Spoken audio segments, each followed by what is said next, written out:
Hi everyone, my name is Sarah Knapp. I'm a sports psychologist and I support athletes to thrive in sport and beyond. Today I want to talk about something that can feel quite big, quite personal, and quite deep. And that is finding your why. It's not just why do I compete or why do I train, but who am I beyond my sport? What actually matters to me?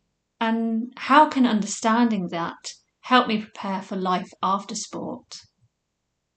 Because for a lot of athletes, sport gives structure, identity, purpose, routine, goals, and belonging. So when retirement, injury, deselection, transition, or even just uncertainty starts approaching, it can feel really unsettling. A lot of athletes ask, what's next for me? What else am I good at? Who am I if I'm not competing? And although there's no single answer to those questions, one of the best places to start is by reconnecting with your values. So what are values? Values are the things that genuinely matter to us. They're the qualities, principles, and ways of being that feel important and meaningful. Things like growth, courage, discipline, leadership, adventure, and freedom, to name a few. Values are different from goals. A goal is something you achieve. You've probably set lots of goals whilst playing sport, and you're probably very familiar with the process of goal setting.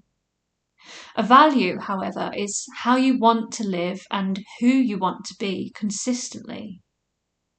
In other words, a goal is a target that we set, and a value is how we want to go about achieving that goal. For example, winning a match is a goal, but competing with courage, discipline, and commitment, those are values. And this matters because goals eventually end. Seasons end, careers end, selection changes, bodies change, but values, these continue throughout our life. And that is why values are such an important anchor during transition. A lot of athletes become so focused on performance that their identity narrows over time. Everything revolves around training, recovery, competition, and results. And that level of commitment is often necessary to succeed. But sometimes athletes unknowingly attach all of their worth and purpose to sport alone. So then when sport changes, it can feel like everything is lost. But this is not the case. What I often see is athletes trying to answer the question, what job should I do next? Before they've even answered what actually matters to me. Because if we skip that step, we end up chasing careers, opportunities, or lifestyles that look impressive on paper, but don't genuinely fit who we are.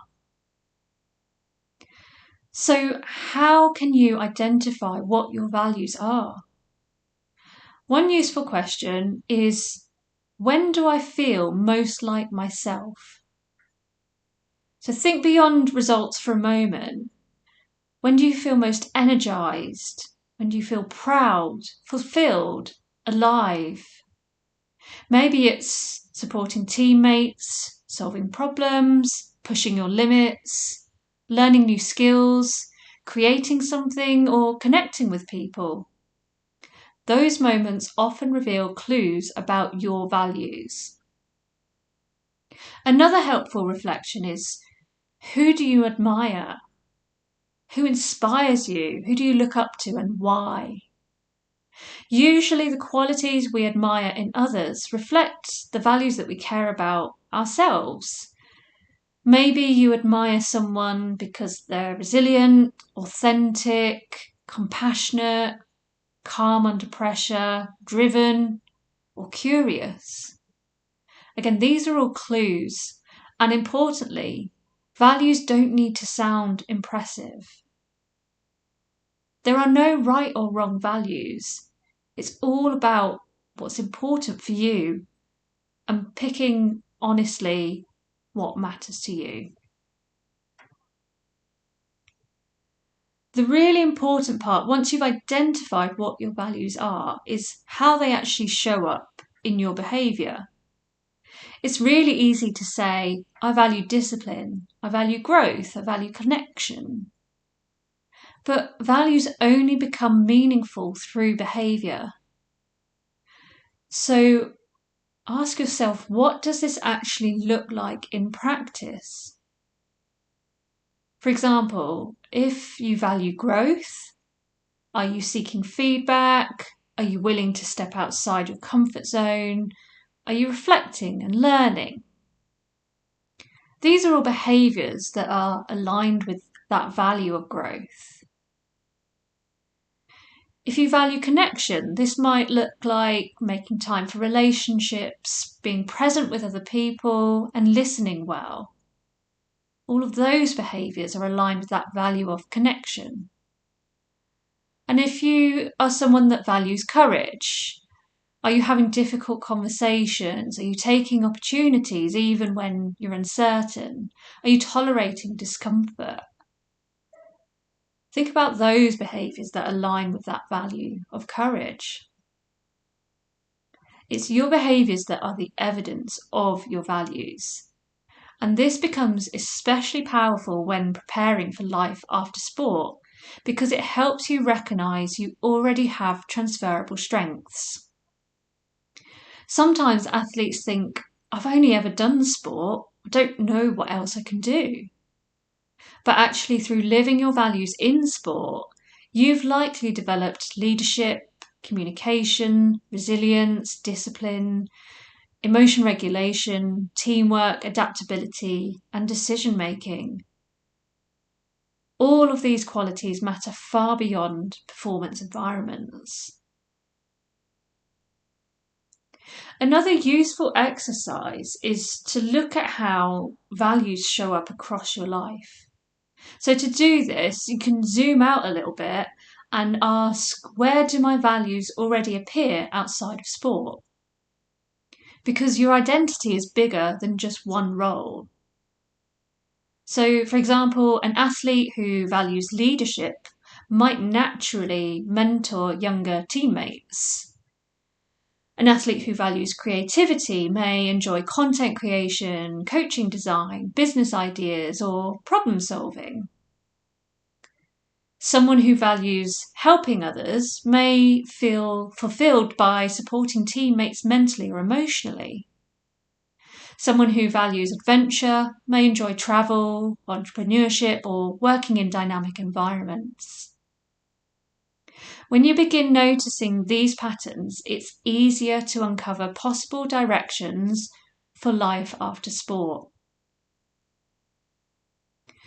One of the hardest parts of transitioning out of sport is losing certainty. In sport, you become so embedded into an environment that reinforces clear goals, clear structure, feedback, progress markers, and performance outcomes. Life after sport can initially feel much less defined. And that uncertainty can create pressure to figure everything out immediately. But values can provide direction even when the full picture isn't clear yet. Think of values like a compass. A compass keeps you moving in a meaningful direction. You can continue to keep moving in line with your values throughout your life, even though this will look different in each context. So if you value growth, your next step might involve learning something new. If one of your values is connection, maybe relationships and community matter in your future work. If you value impact, perhaps you want to contribute to others in some way. You don't need your entire future planned out right now, but staying connected to your values helps you make decisions that feel more aligned and authentic. Once you've stopped watching this, I'd really encourage you to spend some time reflecting on a few questions. What matters most to me beyond performance? When do I feel most fulfilled? What qualities do I want to stand for? And what behaviours reflect those qualities? Where do these values already appear in my life? And if sport disappeared tomorrow, what parts of me would still remain? It's important to know that your value as a person has never been limited to your results. And the qualities that helped you succeed in sport can certainly help you build a meaningful life beyond it too. So, to summarise, finding your why is not about having one perfect purpose. It's an ongoing process of understanding yourself more deeply. Your sport may be one chapter of your life, an important one, but it is not your entire identity.